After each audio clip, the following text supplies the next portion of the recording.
One of the most hyped companies on the planet just went public. The biggest stock market debut in history. It's the marking of a new era. Somewhere out there, right now, thousands of ordinary people are smashing a buy button on an app, convinced they're getting in early on the future. That's fine for them, but I want to gently grab those people by the shoulders and say, hold on a second, just wait. Just for 7 minutes. Let's think about it first before you do the same. Quick scoreboard. SpaceX listed today under the ticker SPCX. It priced at $135 a share, raised about $75 billion and landed at a valuation of roughly $1.75 trillion. The stock opened around 150, jumped more than 20% in hours, briefly touched a market value of nearly $2.2 trillion, then drifted back into 160s. Very crazy market at the moment for the stock. Historic, genuinely. But historic is the least useful word for a normal person wondering, does this actually matter for me and how? So let's break it apart and think, what's actually going on here? This is something that not many people will tell you. SpaceX isn't just one business, it's 4 completely different businesses bolted together and sold to you under one ticker, one price and one valuation. It's different economics, different risks, different timelines, but you can't pick them and you can't choose them. You're going to buy all 4 or you're going to buy none. So let me open it. Starlink is number 1. Satellite internet. That's real engine. It's made clear that the majority of the money last year, around $11 to $12 billion, crucially, it's the only part that turns a consistent profit. Real customers, real margins and real cash. About 10 million subscribers. If you could just buy this, it'd be great. But you can't, and that's the whole point of this. Second part is the rockets, the famous bit, the thing on the t-shirts, Falcon 9, NASA missions, the lot. It barely breaks even. It's burning about $3 billion a year building its replacement, Starship. Business, the entire brand is built on not what the profit is, so just let that land. Number 3 is the AI part. They folded in XAI, which is already swallowed in the formerly known Twitter platform. Lots of ambition, leans on shaky advertising revenue. There's no proven money machine in there yet, so it's purely just a potential, not really based on performance. Now the quiet bit is number 4, the government and defense. It's steady money, but it's also a risk, because if Musk and Washington ever fall out, then a big chunk of that could just disappear quite quickly. So picture this, you walk into a shop and you're handed a sealed hamper, one that has a genuinely brilliant bottle of wine, one that's fine, 2 empty bottles with handwritten labels saying, trust me, it's the best wine you'll ever taste in about 3 years' time. Can't open it, you can just take a look at it. And the price assumes that all 4 of them are already full and they're award winning. That's the blended valuation. The strong part carries the weight of the parts that haven't proven anything yet.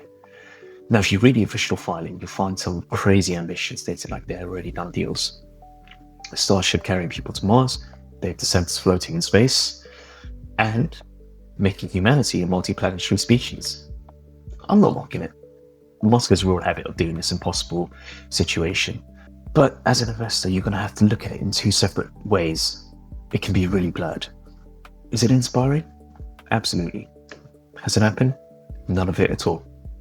Not Mars, the orbital data centers, not Starship at a full commercial scale. A famous investor said the prospectus reads like science fiction. It wasn't being nice, it was just realistic. A cautious Morningstar said the boldest assumptions rely on engineering nobody's even cracked yet, and probably won't in the next 3 years. When a price tag depends on something that hasn't been invented yet, that's not really investing in a business. That's just like buying a lottery ticket with a gorgeous picture on the front. Let's talk money, because this is where it gets uncomfortable. SpaceX made about $18.7 billion in revenue and lost nearly $5 billion. It lost another $4.3 billion in the first quarter of this year, and it spent more on building things than it has earned. Its losses are part of past $41 billion. A solid mature tech company might trade at 10 to 30 times its revenue, and SpaceX is listed at about 94 times its sales. Morningstar did some homework and came back with a fair valuation of around $780 billion. That's less than what it is worth right now. The professor then literally called the deal valuation, landed at $1.3 trillion, still below the listing. Now here's the part that I want you to understand. In a normal IPO, ordinary people like us get a small slice, about 5 to 10%. The big institutions take the rest. SpaceX have tried to hand as much as 30% to retail, 3 times the usual amount. That really tells you something, because you only lean on the public like that when you know the public is desperate to get in. And it pretty much was, because the retail orders topped about $100 billion, way more than the shares available. Most people who applied got a handful or nothing. Now, I'm not saying it's a scam, and let's be honest always. An IPO is purely just a fundraising activity. The company sells a piece of itself, takes the cash, builds the future, you get to come along with the mission, and that's fair. You really genuinely do get a chance to buy into it.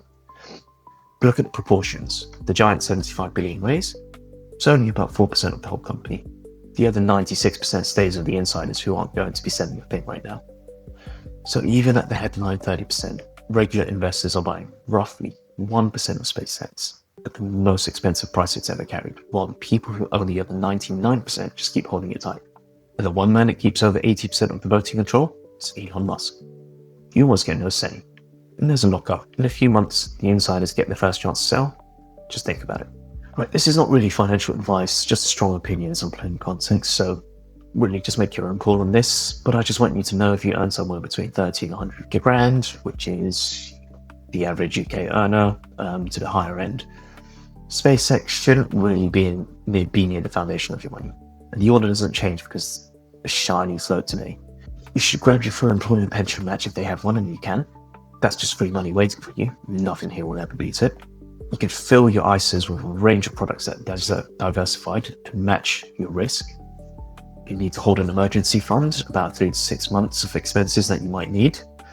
And only then, if you really think you want it, you can treat SpaceX as a tiny speculative bet at the edge of your portfolio. It doesn't need to be too big, but it's money that you can happily watch halve without wrecking you. You don't need to necessarily buy it today just because it's green. People who sold into this morning surge are professionals who got the shares at 135. Let it settle. New listings love to pop and then they drift. Sometimes they can drift really hard. There's no price for charging into the noise. If you believe the 10-year story, you'll almost certainly get a calmer, cheaper, better informed entry once the dust settles. Patience isn't the fear. It can actually be a smarter move. The last thing, it barely matters whether you hit buy. A company this size doesn't stay out of the major indexes for long. Some rules now let giants get pulled in after just 15 days of trading. And when that happens, every fund tracking those indices is forced to almost buy. With a workplace pension, which you probably do, a slice of your money sits in global index funds, which means within weeks, you're probably going to own a piece of SpaceX without ever choosing to. Just appear. Don't panic. Just understand the road you're already on. That's the honest version today. A remarkable company, historic listing, and a price that assumes nearly everything goes right across 4 very different businesses, 2 of which barely exist. You're allowed to admire that pocket, but it's still useful to keep one hand firmly on the work.